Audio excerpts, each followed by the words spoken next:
Je vous remercie beaucoup d'avoir souhaité réserver à France Culture les seuls commentaires publics que vous avez décidé d'en faire dans le cadre de 5 émissions d'une demi-heure. Je commencerai en citant une phrase de Mazarine, la fille que vous avez eue avec François Mitterrand et qui est née en 1974, qui a parlé de vous en disant que vous étiez l'héroïne d'un film que personne ne verra jamais. Alors maintenant, on va le voir. Pourquoi avez-vous décidé de sortir de l'ombre où vous étiez si délibérément, si constamment enveloppé? Mais je ne sais pas si j'ai bien fait.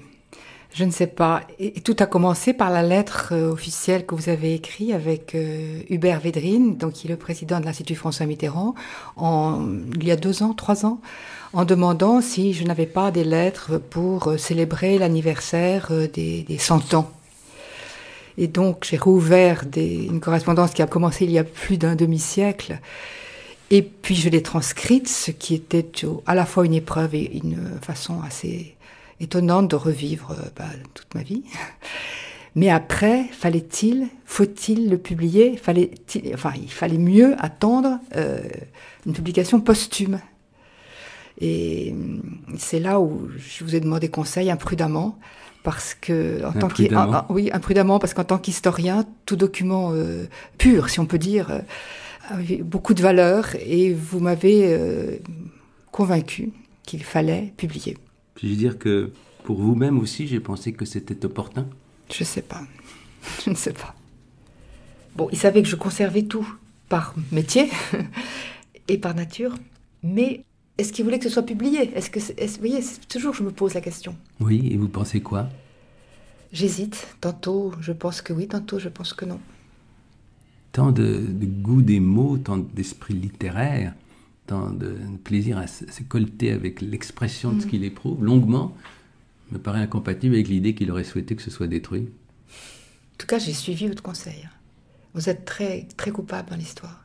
J'assume cette culpabilité. Parce que vous m'auriez dit qu'il ne fallait pas, je ne publiais pas. Une lourde responsabilité, mais oui. Je suis prêt à l'assumer. Puis j'ai pensé aussi aux lettres d'André Gide que Madeleine avait détruites. J'ai vu la cheminée où elle les a brûlées. Ça, c'est une chose très impressionnante. Parce que tout a été modifié. Mais il y a la cheminée. Et on l'imagine là, brûlant ses lettres. Ou Catherine Pozzi brûlant les lettres de Paul Valéry. Est-ce qu'on a le droit de faire ça? Je ne sais pas. Non. On n'a pas le droit. On choisit le moment où on permet à un plus large public d'accéder à ces documents. En effet, il m'a semblé que le moment était venu. Oui, vous c'était aussi, ça. puisque... Le grand problème, est-ce que le moment est venu?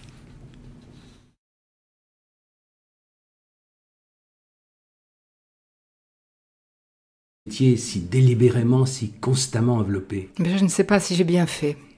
Je ne sais pas. Et tout a commencé par la lettre officielle que vous avez écrite avec Hubert Védrine, donc qui est le président de l'Institut François Mitterrand, il y a 2 ans, 3 ans, en demandant si je n'avais pas des lettres pour célébrer l'anniversaire des 100 ans.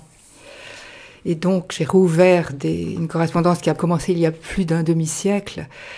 Et puis je l'ai transcrite, ce qui était à la fois me paraît incompatible avec l'idée qu'il aurait souhaité que ce soit détruit. En tout cas, j'ai suivi votre conseil.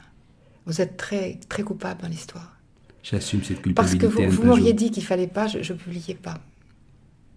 Une lourde responsabilité, mais oui. Je suis prêt à l'assumer. Puis j'ai pensé aussi aux lettres d'André Gide que Madeleine avait détruites. J'ai vu la cheminée où elle les a brûlées. Ça, c'est une chose très impressionnante. Parce que tout a été modifié. Mais il y a la cheminée.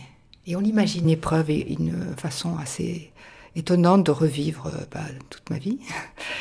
Mais après, faut-il le publier? Il fallait mieux attendre une publication posthume. Et c'est là où je vous ai demandé conseil imprudemment, parce que imprudemment, parce qu'en tant qu'historien, tout document pur, si on peut dire, avait beaucoup de valeur, et vous m'avez convaincu qu'il fallait publier. Puis-je dire que pour vous-même aussi, j'ai pensé que c'était opportun? Je sais pas. Je ne sais pas.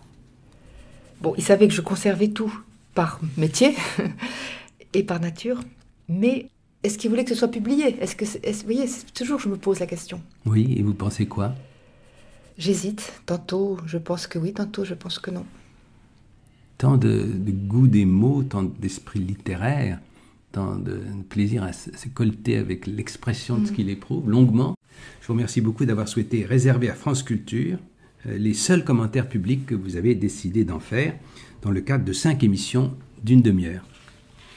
Je commencerai en citant une phrase de Mazarine, la fille que vous avez eue avec François Mitterrand et qui est née en 1974, qui a parlé de vous en disant que vous étiez l'héroïne d'un film que personne ne verra jamais. Alors maintenant, on va le voir. Pourquoi avez-vous décidé de sortir de l'ombre où vous étiez ?